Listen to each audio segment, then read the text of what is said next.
C'est l'un des plus grands scandales phytosanitaires contemporains de notre époque, l'affaire du némagon. Ce pesticide toxique a été massivement utilisé dans les plantations de bananes en Amérique centrale.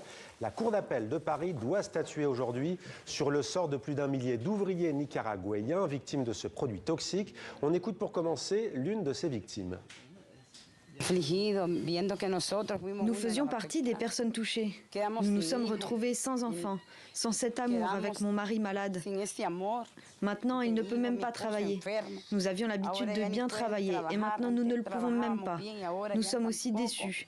Nous demandons aux entreprises d'être justes parce que c'est là que tout a mal tourné. Voilà, et plusieurs avocats plaident la cause de ces victimes pour qu'ils obtiennent justice. Et précisément en France, on va voir pourquoi ce pays, parmi ces avocats, Maître Daubigny. Gonzague Daubigny, bonsoir. Soyez le bienvenu sur TV5 Monde. Alors, d'abord, cet après-midi, les débats ont été âpres. Vous arrivez tout juste du tribunal et des plaidoiries. Disons-le, vous avez perdu. Quelle est votre réaction ? Écoutez, une grande déception. La décision était attendue aujourd'hui. Elle a été rendue il y a 30 minutes.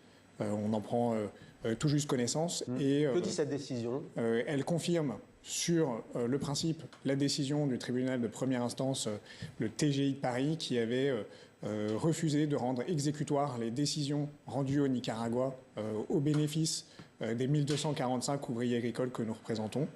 Et la Cour d'appel, à nouveau, refuse de rendre ces décisions exécutoires, ce qui finalement empêche les ouvriers agricoles de bénéficier des décisions qui ont été rendues à leur avantage. Alors justement, entre 2006 et 2013, c'est plusieurs années, les tribunaux du Nicaragua ont formellement reconnu la responsabilité d'Occidental Chemical, de Corporation, Shell Oil Company et de Dow Chemical Company pour empoisonnement et les ont solidairement condamnés à 805 millions de dollars de réparation. Alors pourquoi ce procès en France ?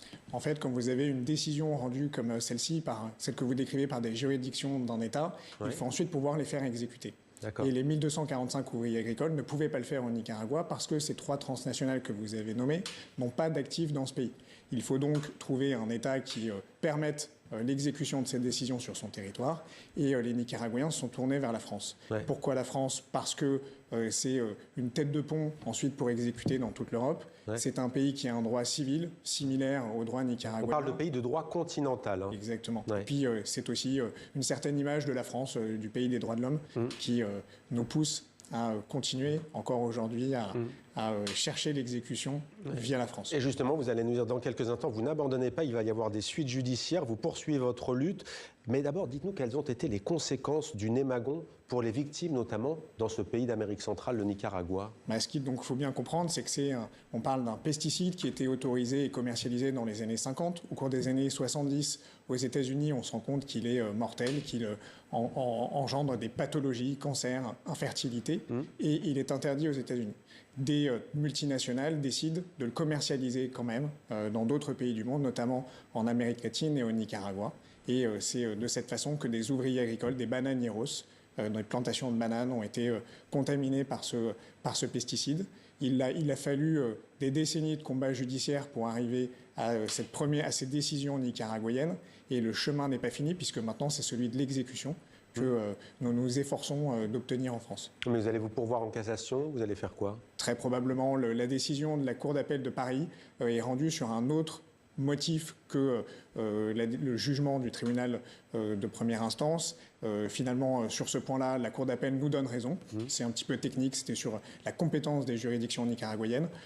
Mais la Cour d'appel considère que la deuxième condition d'ordre public, conformité à l'ordre public de fond, n'est pas remplie. Donc elle nous donne raison sur toute une partie des arguments, ce qui nous pousse à persévérer. Et à continuer. Merci beaucoup, Maître Daubigny, Gonzague Daubigny. Merci d'avoir témoigné ce soir en direct sur TV5 Monde.